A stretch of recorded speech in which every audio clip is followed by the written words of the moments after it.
Welcome to the Black on the Block podcast, where we're all about preserving the black family. Everything is pro-black, but don't get it twisted.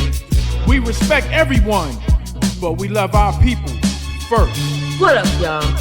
This is your soul sister, K. Marie, and we are Black on the Block. This your favorite guy, Coach Scrap, and you listen to Black on the Block podcast. This is your humble servant, Pops, and you are listening to Black on the Block. Hey, y'all. This your girl, Nika B. Welcome to Black on the Block. Say, open the door, let me in. Teach your song, preach your sins. Turn the cheek, let it slide. Give 5 on the black hand side. Hey. Right, greetings. How y'all doing today?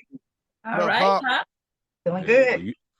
Well, you know, it's something I've been thinking about. It's something that I've discussed with others in the barber shop, on the job, and just in the house.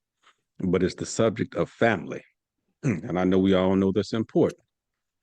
But I want to ask you all some questions because I know I have some brainiacs. I know I got a collection of folks that's going to give me some good feedback. So regarding family, I'm going to ask you all 3 major questions, and I kind of just want us to kind of mix it up after that. But the first question, 1, do you think that there are fewer traditional families currently, and I mean a mom, a dad, and their children, than there were back in your grandmother's day? That's 1. Now, number 2, if there are fewer families, why do you all think that is? So I want y'all to be thinking about that. And number 3, if you think that there are fewer families today than there were back in your grandmother and your grandfather's day, what can we do to address it? Obviously, institutional racism and poverty.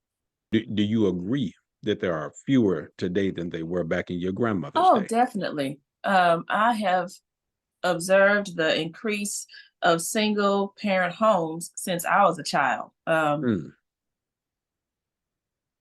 And I think in some ways, and partially due to feminism, that we've seen an increase in single parent homes because it's normalized and oftentimes promoted. I don't need a man. I don't want a man. We have people out here who don't want to be married or be in relationship, but they want children. So you have even more options to become single parents and plan that single parenthood. Scrap is ready. He ready to get in there. So, Scrap, tell me what you think. You look First ready. of all, boy, with that hat on, I know You he's ready to go. Well, I can tell by his hat. Hey, ready. Been ready. Let's hear it, Scrap. Okay, first of all, do you think that there are fewer traditional families, mom, dad, and their children today than there were back in your grandmother or great grandmother's day? Yeah, I do. Okay. And I think a lot of it stems from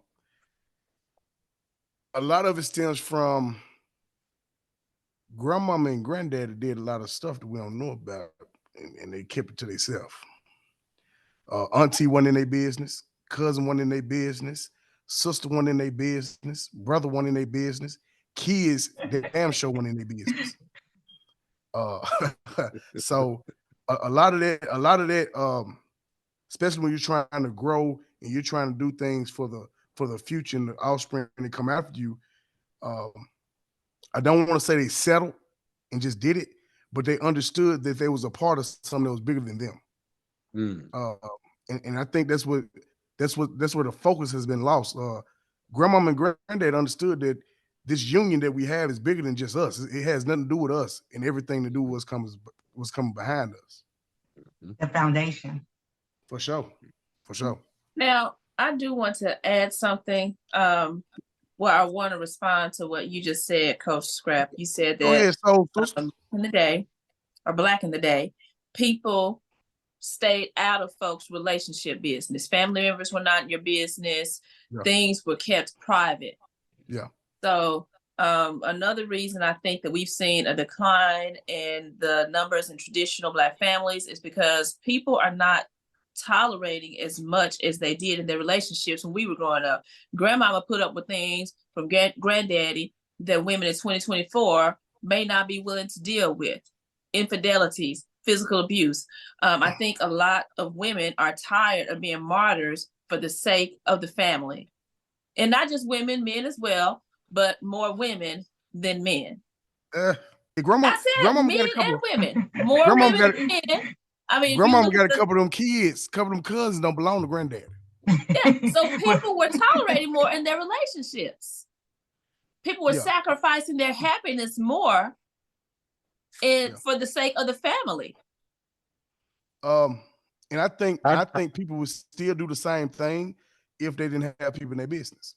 And I tell you what, because see, I want us to get into this, but Nika B hadn't had an opportunity to share on the first part, so I want to see what she wants to say. Then we're gonna break it out. We're gonna break it out. You know. Okay, all right. So of course, there are fewer families, traditional families, than when our grandparents and great grandparents, et cetera, were here. I think there's a variety of reasons. For me, the most significant one would be the introduction to the welfare system and the man in the house rule, which disproportionately affected our community. So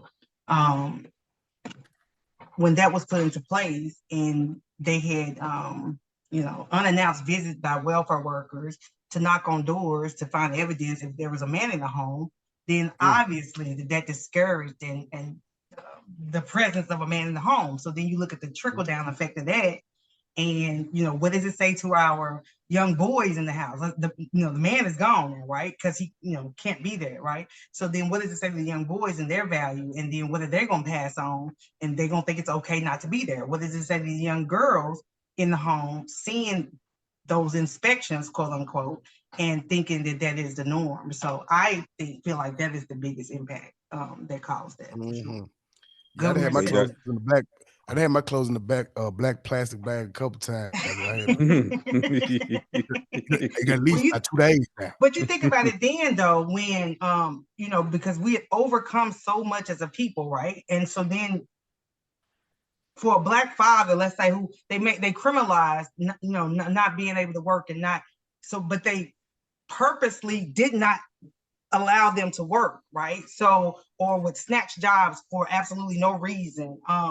And so if I had to make a choice between whatever the assistance was, whether it was, $10, I think I sent y'all a video earlier this week, but to feed my family and not being there versus being there and being unable to feed my family, what choice am I gonna make? So is that a choice of love? Did it start out as a choice of love and then turn into something else?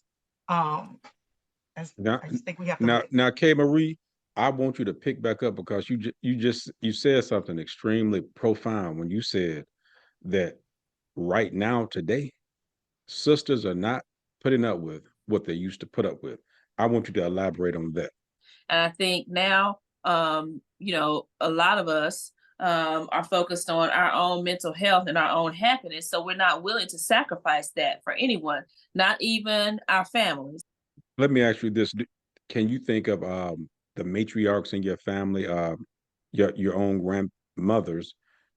Did they seem happy? Did they seem smart? Did they seem strong to you? Yeah. Well, in my maternal family, my great grandfather had already passed.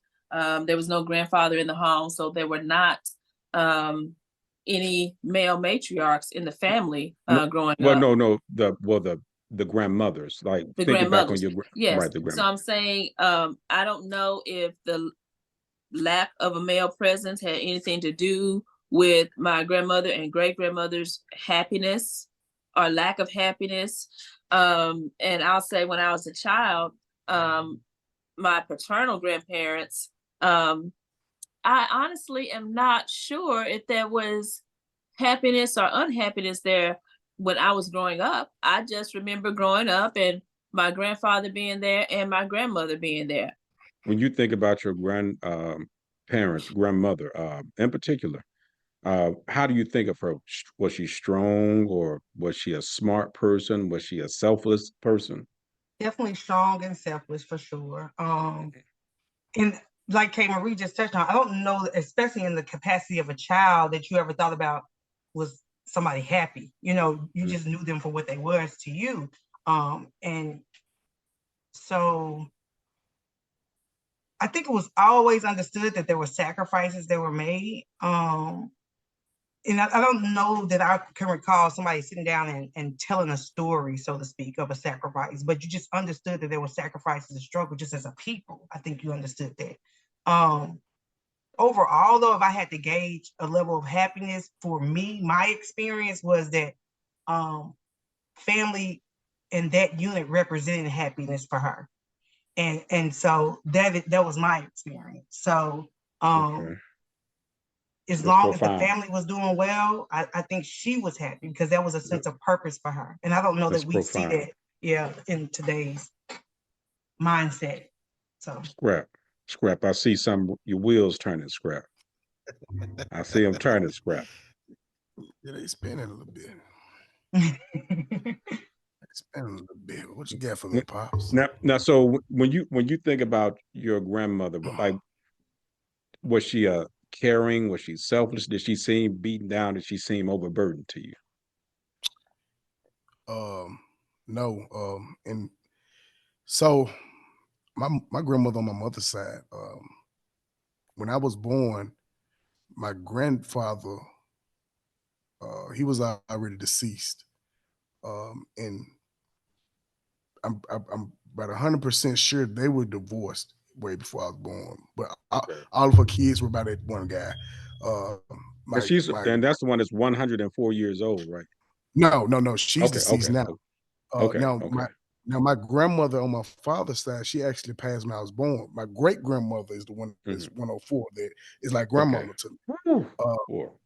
And she had actually, she had been divorced years past. She had got remarried, and he had passed away. But neither one of them ever seemed distraught, down. They strong women. They were strong women. My great grandmother only has a second grade education. And I mean, she a dog. I mean, she one of them ones for real. She taught me how to read, man. You know what I'm saying? Like, I couldn't get it at school. She taught, so like and you gotta understand, I'm a fourth generation. Well, I'm third generation. My daughter's fourth generation. But like she's strong though. I mean, I couldn't see that her not have me not seeing a traditional man in home with her. Hell, she was moving better than some of these folks that got two parents in the household move. She picked up the slack for all that, you know what I'm saying? And going back to what Nika B saying, it was like it was a way of life. You knew that, of course, there was some struggles there, of course, but it wasn't nothing to where are we gonna survive? And we probably survived better than most people did. Okay. Well, so can I say something real quick to that? Sure. So Coach Scrap, like I feel like, of course your situation is true, but I feel like it's an exception. Like collectively as a people, thank goodness that your family was able to maneuver through that relatively well. But how many fell through the cracks because that structure was dismantled? Yeah, probably more than for sure. It definitely plays a part. Now, going back to it, and me, I'm an open book. I mean, I don't care. It's a lot of things I did in my life that had me seeing it now for my daughter. Not just having a father, had you had granddaddy, had you had daddy, had you had these men there and everybody playing their part, along with women playing their part as well. And everybody having that collective upbringing to where things was kind of laid out. It's a lot of mistakes I probably would have made. It's probably a lot of things I wouldn't have felt like, you know what, I don't want to wait on this. I got to go get this now. So I got to make this decision, go get this now. A lot of people fell through those. And more so than none, a lot of men that I know, a lot of women too, when you don't have those traditional households, when you don't have those things, you see a lot of things like we talked about earlier with the Section 8, the welfare, the this, the that, because you don't see it. You don't see. I'm pretty sure probably everybody on this panel was probably some of the first people that went to school in their families. So you don't see that stuff. So So yeah, a lot of people, like you said, my situation was fortunate, and it was some misfortune in there, but yeah, everybody don't get that opportunity, and everybody don't have that story. I definitely agree with that. You know, I listen to K Marie, I listen to Nika B and Scrap, I listen to you bring it on home, but do you mind if old Pops just talk to you for just a second? Because K Marie, when you said something, that was something that I've heard a lot of folks say. You know, the women of today, we not our grandmothers. No. No, we not. And you know what I said to that? You damn right. You and a lot of the folks out here saying that, you are definitely not your grandmothers, because what I saw from at least my grandmother and great grandmother, I saw selflessness. I saw almost a superhero level of nurturing, strategic, you know, and the women that I'm thinking of did not go to college. So Right. sometimes we think about education in terms of an institution, where I think of it in terms of critical thinking and morals. They were morally grounded. They were strategic thinkers. And I'm pretty sure if they had gone to any institution, they would have run circles around most of the folks in their classroom, because I saw what they did without it. So yeah, sometimes when I hear folks say, well, we don't put up with that, I wonder, is it a net positive or is it a net negative in not putting up with it? Because Nika B, I heard you say that you saw that it almost seemed like a woman's family was her happiness.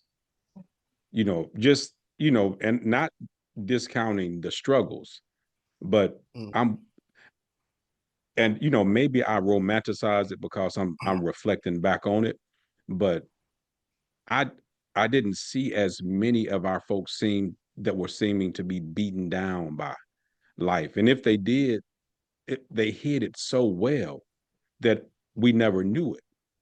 But now, and you know, folks can grab some stats, but we are maybe one of the most medicated populations ever, especially in the United States. Anxiety medication, depression medication. Now there's an entire system for mental health, and more people are actively seeking mental health. But I wonder, when we go out 30 years and they reflect back on this time, will they say that the people of today, 2024, were they faring better than the people of 1954? You know, because now we're in it. So it's difficult for us to properly assess it. But I wonder, when they're looking back, if the trend continues, and when we continue to modify the quote family, you know, because now family, you know, can be almost anything. But I mean the traditional family, the man, the woman, and the children.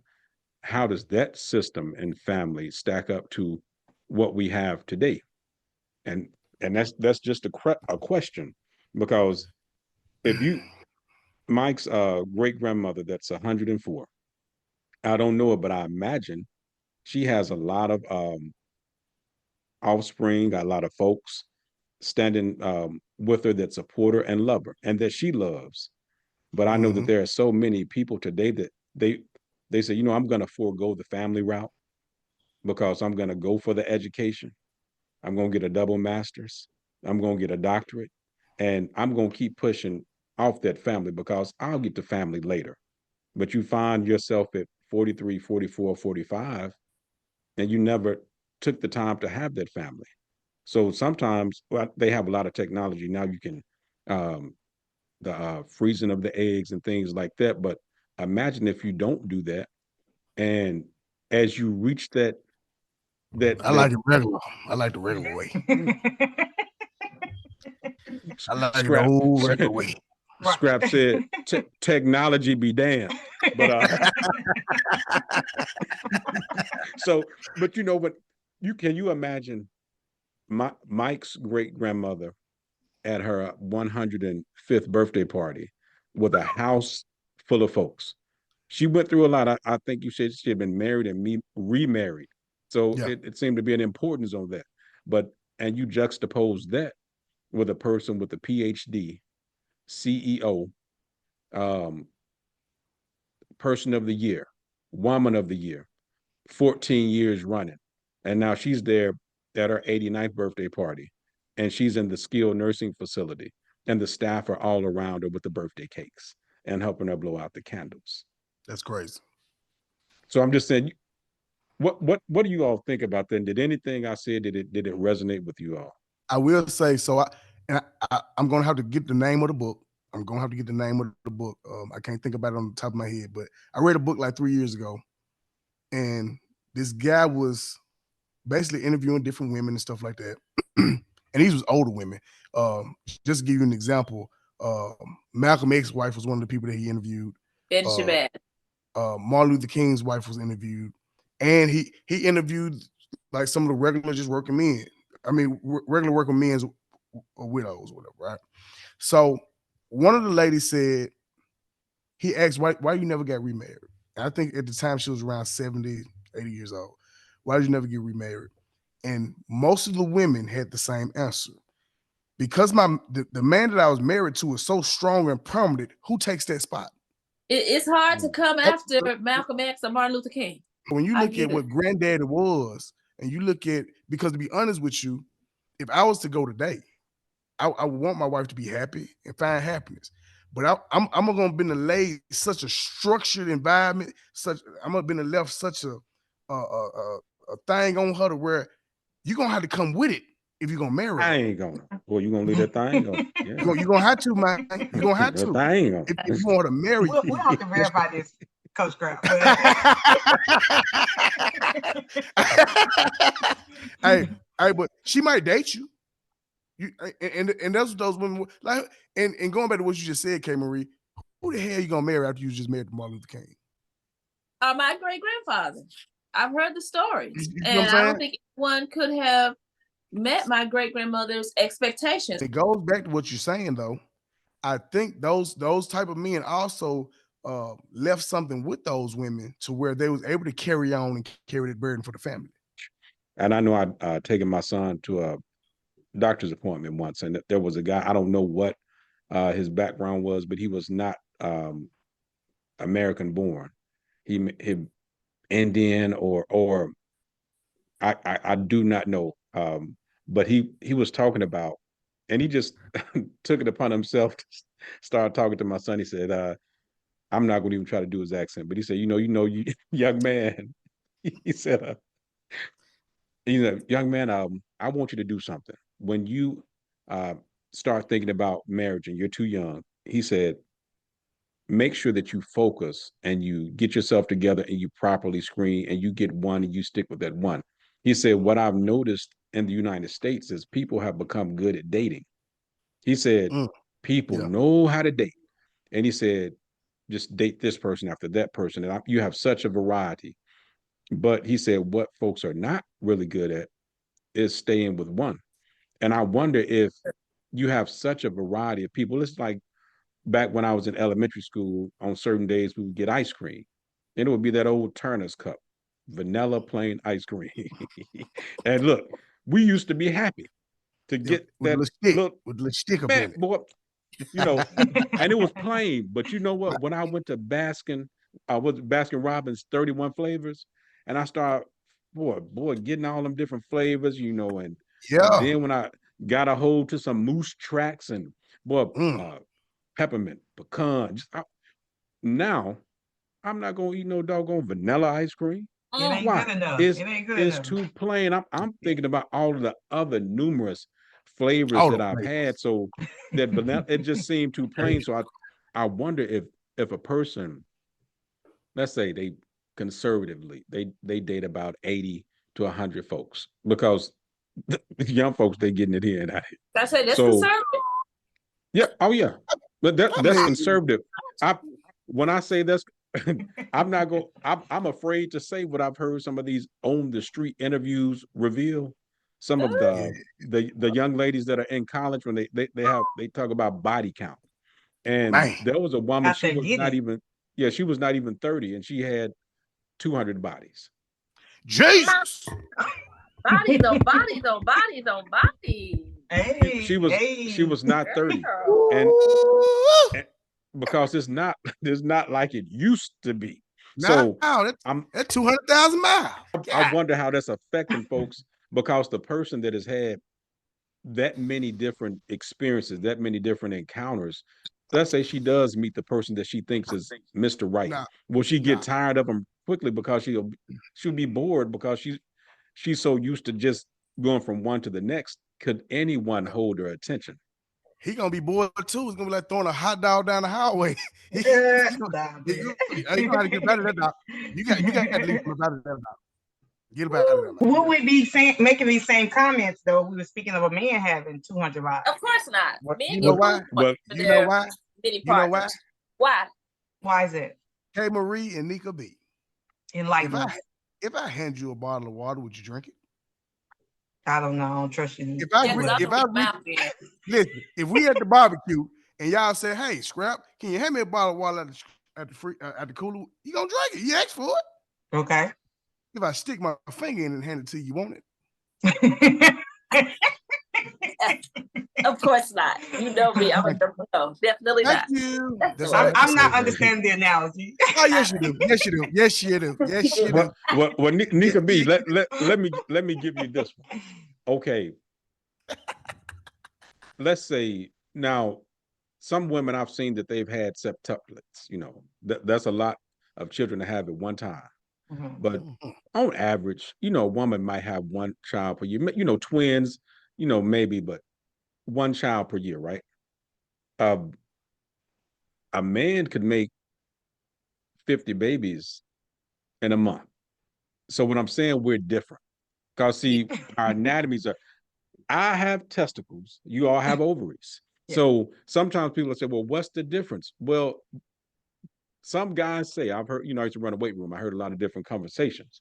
So they would say that the woman wanted them to come to the relationship with experience. You want your man to know how to do something. You don't want him fumbling and bumbling and breaking the mood. Well, consequently, the guy is just the opposite. He wants to show his woman these things. I want to introduce her to this and that. If your woman come there and she can do all the tricks, she can do all the bells and whistles. How in the world did she gain that experience? That resume is 14 pages long. So it's the judge. So K. Marie, You know what I'm essentially saying? what they're saying is play dumb. Yeah. No, I ain't play dumb. It's just I don't want to be eating another man's sandwich. Y'all know what that is, right? Really? Right? Y'all know. I get it. You know, It's definitely a that double standard there, but we'll move on. Exactly. all I'm saying Hold on. is It should and we have to admit though, in this society, people say it like there shouldn't be double standards. I tell you what, did you see the Titanic? Women and children off the ship first. What about me? You know what I'm saying? I get it. Get a lifeboats to the women's and children. What about the men's? right. I do get it. and it's a So weird that's world, another man. double standard. Somebody heard the other day, the guy quoted, he said, men have been taught since birth how to treat a woman. And it goes down from open the doors up for don't hit a woman, don't do this, don't do that, make sure you've been able to take care of her. And women have been taught what to expect from a man. Because I do it with my own daughter. This is what you need to look for. This is what you need to have. Had I had a son, I would be telling my son, don't you put your hands on her. Don't you do this. Don't you do that. Don't you do this. Don't you do that. And that's just the way it is. And what happens is with the whole thing is it's not just, it ain't judging you, but no, on the real, I don't personally know one black, respectful, stand on business woman that's been with 200 goddamn men. I don't know anyone I just don't with that many. I just don't know. Okay, we hope don't the know person is anybody. using We don't know protection. what people do behind closed Yeah, doors. we don't. It's so. Yeah. Well, I was talking about, I know y'all too, you know what I'm saying? So, y'all Definitely not 300. y'all respect whoever I'm talking about. You know what I'm saying? 200? That's crazy. I can't be your friend after that. That's it. It's over. It's Could over. you be friends with a man if he's been with 200 plus women? Hell, I'm friends with myself. The thing is this. Now you know what?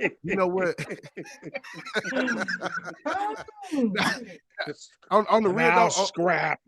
Yeah. I'm about to throw a monkey wrench in this thing.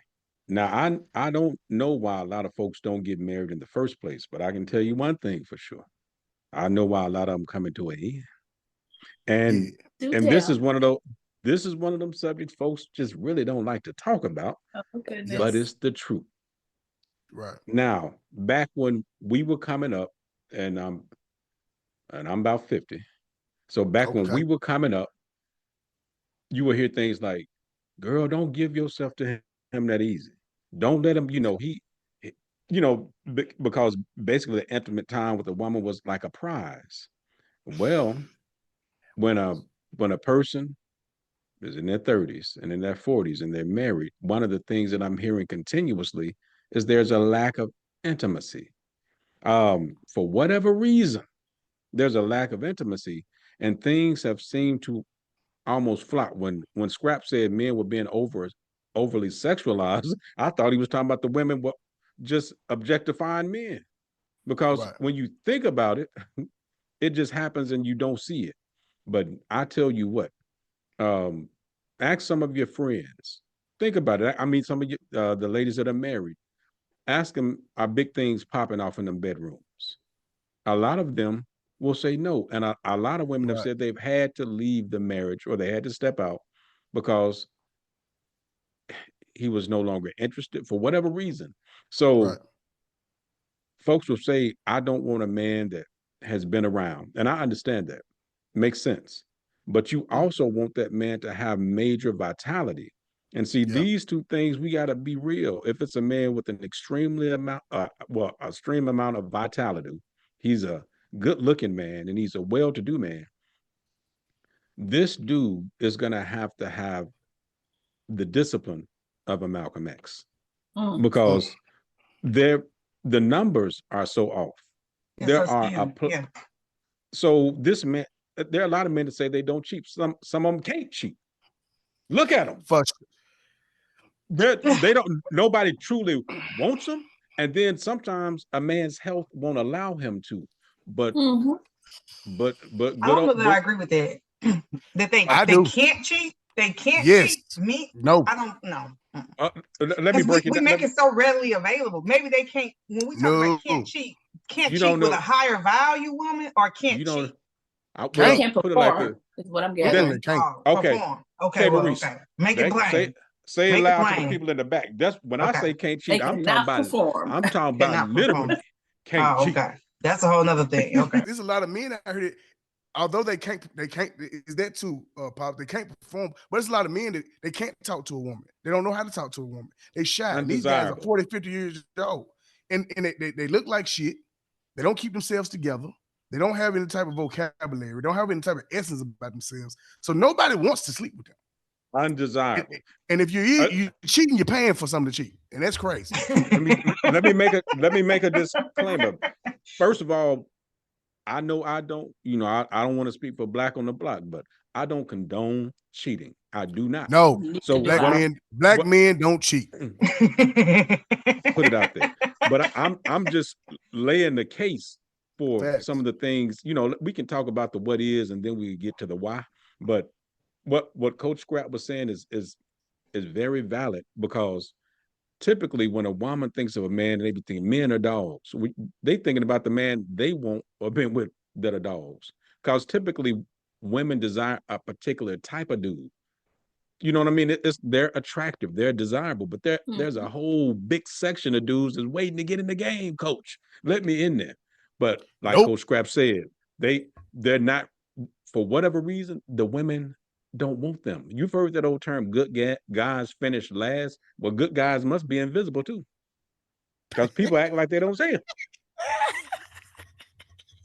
And it might be because of the things that Coach Scrap mentioned. You're not taking care of yourself. You look like shit. You might be a good guy. I ain't saying it like that. I ain't saying it like that. You did just say it like that. You I say, mean, yo, look like shit. K. Marie speaking from experience. She thinking about somebody right now. She literally thinking I'm about not. Right. I saw that I'm name not. run across. Right. Yeah. Let's do that. I'm just saying you can be a good guy, Yeah. but let's just keep it real. Physical attraction matters. Yeah. And so that might keep a lot of us from being in relationship or even being in relationship as soon as we want to. Maybe our standards. If not ever. And I And think I'm you have not to look at the saying that numbers. mine are too high or that I'm willing to lower them. But I think for some people, and part of the breakdown in the Black family is we have our list and our non-negotiables, and some of those things are not realistic. I agree with that. I also Yeah, think but you have to look at the we could numbers be- though. Like, so just from a population standpoint, like in an even playing field, when you take away, you know, as far as an eligible woman, like Pops, I think mentioned, you know, there are women that decide, you know, I'm gonna go get my PhD, I'm gonna do this, and put the family off. I don't know that that's necessarily always a conscious decision. Right. I think you find yourself in the midst of being educated, in the midst of being trying to elevate your life, and then you look around, you realize, well, dang, I don't have or see a suitable mate for me. Meaning, when I look at the number of men that are ineligible, take gay men out of it, right? Because they don't want me, right? For sure. They might. The level of at which our men are incarcerated, okay? You know, take them out of it for 10, 20 years, whatever. And then when they come back, they're institutionalized. So a lot of them don't make for viable mates. They're, you know, unable to find gainful employment, etc. For especially an educated woman, then for me, I don't have the stipulation of, oh, he has to have a college degree, he has to do, but I want somebody who can mentally spar with me. So that knocks a lot of people off the list. So for me, the physical attraction and the ability to mentally spar with me are equal. Yeah. If not more, the mental stimulation. And so that's gonna make you more physically attractive. Right. Is that more important than the financial stuff too? Like the being able to mentally spar with you and the physical track. Is that more important than the financial part? Okay, so here's the thing with me. And again, I'm speaking for myself only. It may not fit everybody. My standard is, if I'm going to be in a relationship with somebody, they have to be able to at least elevate. I should enhance their life. They should enhance mine. When we talk about finances, you know, I can't be at the same level I am and I'm with somebody. It makes no sense. We have to be able to elevate each other. So again, you don't have to make a certain dollar amount, I don't think, but it has to make sense. It has to make sense. That's where I want to push back. Nika B, you said, well, you have to have someone that can mentally spar with you. And I can understand a person thinking that in theory, but when I'm looking at it play out, it does not seem to be working, because sometimes that's all it turns into is sparring. Because if you say, well, I have a master's, I want him to have a master's. I have a doctorate. I'm not saying that you said that, but I'm saying that what I'm saying in general with the masses, because one thing that I've been doing, I look at a lot of the content that's out here today, and people don't go into it thinking that, because what they're thinking is how women in general are hypergamous. You like you said, you want someone to enhance you. So let's say, for instance, you're a nurse practitioner. Let's say you start out making $103,000 a year. You went to school, you worked hard.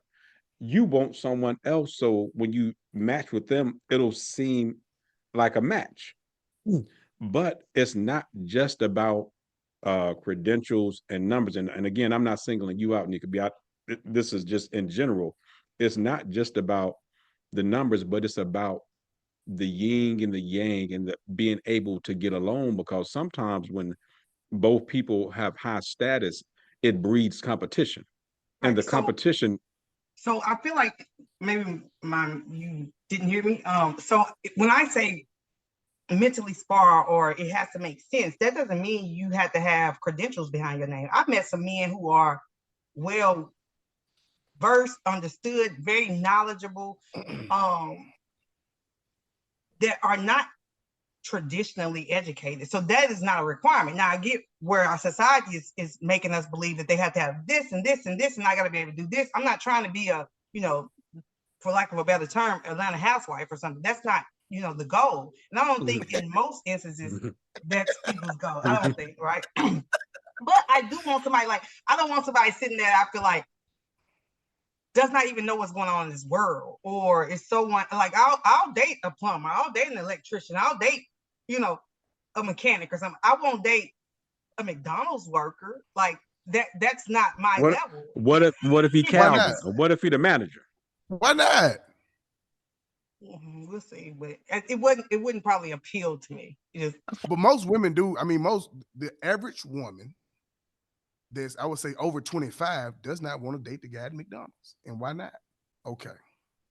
You find the guy, you see the guy at McDonald's, great guy, has some ambition, ain't put it together yet. The thing is, and I think we can go back to why people aren't getting married. If we believe in the Bible, we know that women are what? Incubators. Do we agree? Do we all agree with that? Break down when you say incubator, please elaborate.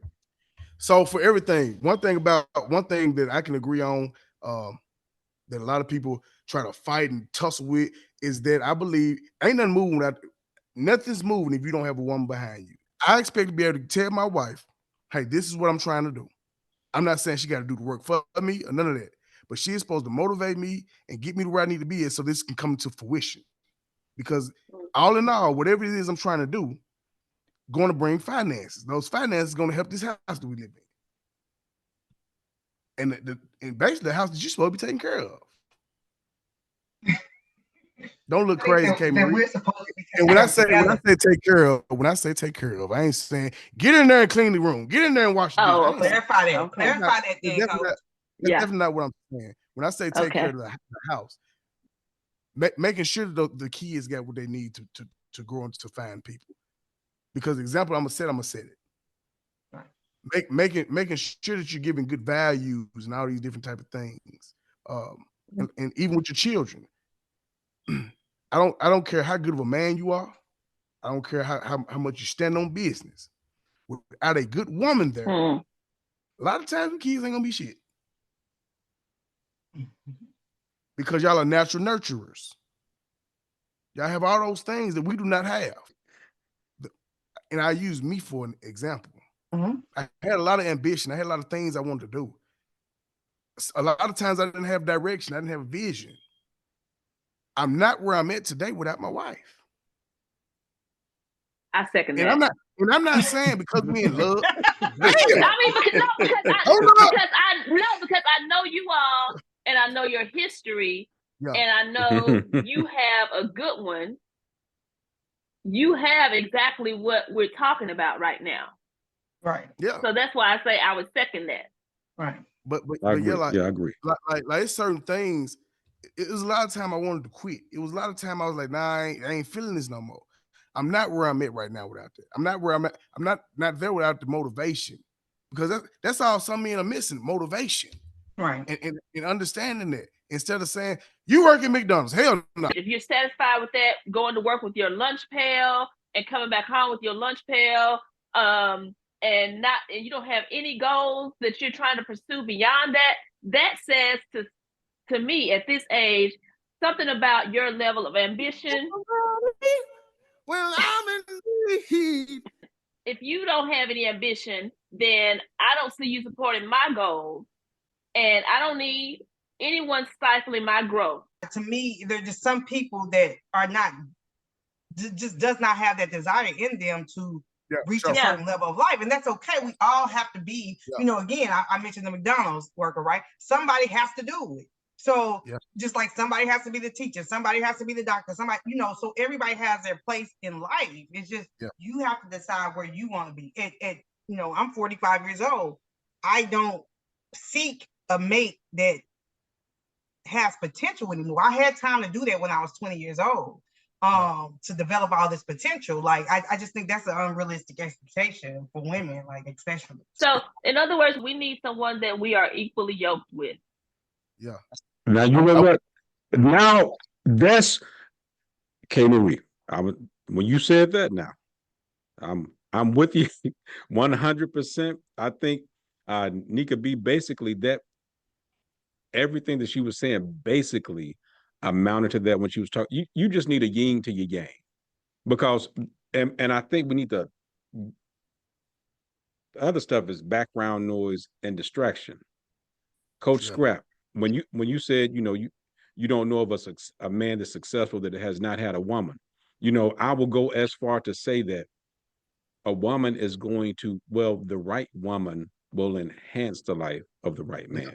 Meaning, when normally, because it's set up for women to be in the Bible, it says help meet, I say help mate, so it's meant to be a supportive situation. Things need to be reciprocal. And so stuff doesn't go one way. It's an exchange of things, but it makes us better. As a man, my wife has made me better. My children have made me better. They are the wind in my sails. They push me. I can't fall down. Sometimes I wonder, what it would have been like if I didn't have this, but I didn't have any choice. But one thing I will also say, when I listen to the content creators, most of the women that talk about their standards, they would have never looked my way. And one thing I think is I'm damn glad about it, because I don't want a woman that don't want what I am, because I'm a man that, first of all, I seek peace. I seek to care for the people that care for me, and vice versa. I'm a guy that's looking for peace. I'm not looking to be overly ambitious. And at some point, I think we're in a cycle of life. There's something called a peak. And then, just like a mountain, hell, you can't go up it but so long. Then you start your descent. I'm not going to be scratching and clawing and competing. At some point, I want to enjoy my family. That's the only reason I was working in the first place, so that they could be better. And going to something way back, one of the reasons that I think we're falling off now, because there seems to be not as much willingness to sacrifice. Years ago, our great grandparents, they did put up with a lot, unlike the women now. But I think they were doing it for a sacrifice. They knew that what they were doing was going to make their children and grandchildren better. Some of us say, YOLO, you only live once. It's time to do me. I don't have no time for this or that. And our children and grandchildren will suffer. And that's all I say on that, like Scrap said. That's all I say on that. Swinging it back to our traditional family, I think we have to look at the contrast and comparison too. Like one example I used to always use was like just looking back at a yearbook, right? So when I look back at my yearbook, and if I look at my white classmates, female, versus Black female classmates, the vast majority of the white female classmates, last name have changed once, twice, but at least once, meaning they've been married, right? But when I look back at yearbook, and I can go through, right, and the vast majority of the Blacks are the same. So when you look at, like, again, talking about marriage, we are not marrying at nowhere near the rate of our white counterparts. So looking back at, like, when did that start to transpire? Like, I don't know, but when I look at mine, it's definitely a huge gap in that. And I think it's the same way. When I look back at yearbooks, I can go on Facebook and type those same numbers. Those same names in from women. Name ain't changed, unless they just got an alias or something like that. And it goes back. And I hate to do this. I gotta agree with you, Nika B and K. Marie. It goes back to the guy that ain't got no damn ambition. Now I'm about to get pissed off. It go back to the guy. It go back to the guy that's at McDonald's. He ain't got no damn ambition. He okay being on fries. Wait a minute, Scrap. You Exactly. Scrap, you cutting yourself up. Scrap. I got to. Listen, right is right, wrong is wrong. And I'm sick of this shit. 72%, y'all, of Black children are born to single mothers. That is a crazy. problem. That is a problem. That's crazy. So I think another thing that has impacted the traditional family, a lot of us were taught growing up, don't depend on a man. You don't need a man. Take care of yourself, get your own education, do all these things before you even think about getting married. And a lot of young men have been taught to be players or promiscuous, and to put notches on their belt. And if we're not even able to commit to dating or dating with purpose, how are we even going to get to marriage? Yeah. Right, but where did that mindset begin? It didn't just spring out of nowhere. In the mid 60s, half of all black families had moved into the middle class. They considered that a Negro problem. So then what do we do about the Negro problem? Because now they're getting too close to us. What do we do? Break them up. Lock them up. Right. Nika B, I'm glad that we seem to be honing in on the seed. So it's like once you plant a seed, and I think that it was started as an external situation, but somehow folks took up the torch but they never knew why it started. So it's like, and now we're so far off base that it's going to take some major sacrifice. And what I always tell folks, we're going to have to be remarkably understanding with one another. Because see, what we've started to do, unfortunately, is blame each other. And that's making it even worse. Because when I look at content creators, you have one side that's talking about what the other side is doing, and it's like it's creating a wider gap. I was talking to a young person, and they were at a like a birthday. It was someone's birthday party. It was about 9 little girls, and the little girls happened to all be black little girls. And they were talking, and all of the girls that were at the gathering said that they would not talk to a black boy. They said, we don't want we want to divest. And they were young. That's why I'm saying they were young. They were actually girls. I'm not calling these were little girls talking, but they said they wouldn't date a black guy. And so that's, to me, that was scary, because you're opting out. You're saying you've given up. So something is so bad that they're saying they won't even give a black boy a chance. And then there are a lot of young black guys that they're so combative against their female counterpart that everyone's just going to become defensive, and it's going to be difficult to get us to come back together. But see, like an external problem set it up, we're going to have to create something to get us back on track, and it's going to have to be a major movement, but it won't happen overnight. And social media makes us think, for whatever reason, things can happen quickly, but it won't. We can plant seeds. And I think that we have to, first of all, figure out what happened. Like Nika B is saying, let's go back, figure out what happened. Then we can more accurately figure out how we can correct this problem. And then maybe our grandchildren will be a lot better off than we are. Yeah, I think part of the solution is, number one, recognizing there is a problem. I don't think anybody who is alive and breathing would discount that there is a problem, right? And then again, going back and figuring out not just where we are now, but again, where it started. Because like Pop said, I think that it didn't start intentionally, and it was definitely external. Well, let me take that back. I think it was intentional on external, right? Oh yeah, very much so, right? But I don't think we even realized as a people back then what the intention was, right? And going back again, we fall for a lot of things, right? And so then we got to the mindset of what K. Marie said of, I don't got to put up with this. I don't, and all this other stuff, and pitting us against each other. So how do we fix it? Recognizing the problem, going back to history, understanding where it started from, and then coming up with viable solutions to revive our Black families. Like we have to be able to do that. And going back to what you're saying earlier about the 70% of single mothers, so many of these girls are becoming mothers at 14, 13, 14, 15 to a young man that's 13, 14, and 15 that have no type of future with each other. They don't even they don't know what life even has in store for them. They won't even like each other in the next 10 minutes. Yeah, so And they're not going to marry. So then you're stuck with a baby, and then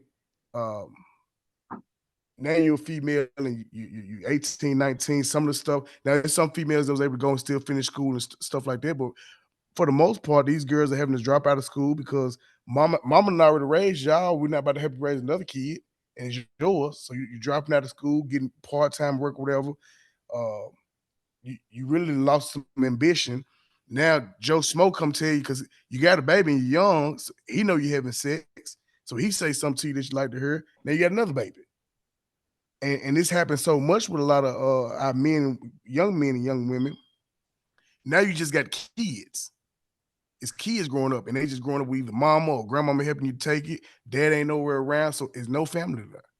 Right. And that kid has to be lucky enough to have granddad is still living now, or whoever to teach him something. But it's not a traditional. It's not a traditional. If we can do that, because if we have them that young, then the grandparents are young. Right. So essentially, come on now. Yeah, we don't have anybody with that wisdom and knowledge to instill anything. And I'll say this to your point. Yes, they are having babies earlier, but that wasn't unheard of back in the day, right? But the foundation was different because then you did have matriarchs and patriarchs in the family that were actually substantial, right? And then they believe in the sanctity of marriage. So then you had that to support as well. So.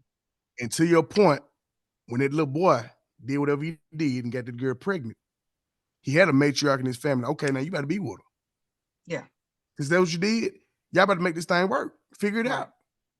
And so, and they kept that origin, that foundation together. Right. Let me ask you all this, because Nika B, when you said that there was not unheard of for young people to be having children back in the 50s, 60s, let's say 40s, 50s, 60s, but you said the foundation was different. And I've heard people discuss some of the reasons that it was different. It was more community-based. Once upon a time, when there was a street, people grew up on the street, they stayed on the street. You knew Miss Hattie B.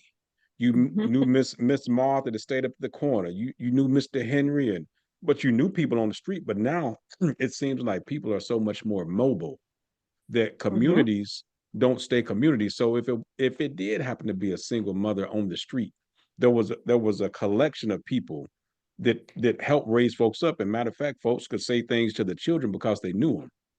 They always say, well, don't let these folks do this, and without saying things to them. Well, you can get hurt saying something to somebody's child now. So it's nowhere near what it was back then, because like you said, the foundation was different. And I think it would be a good thing for us to start to look at some of the details of the foundation and juxtapose them with now.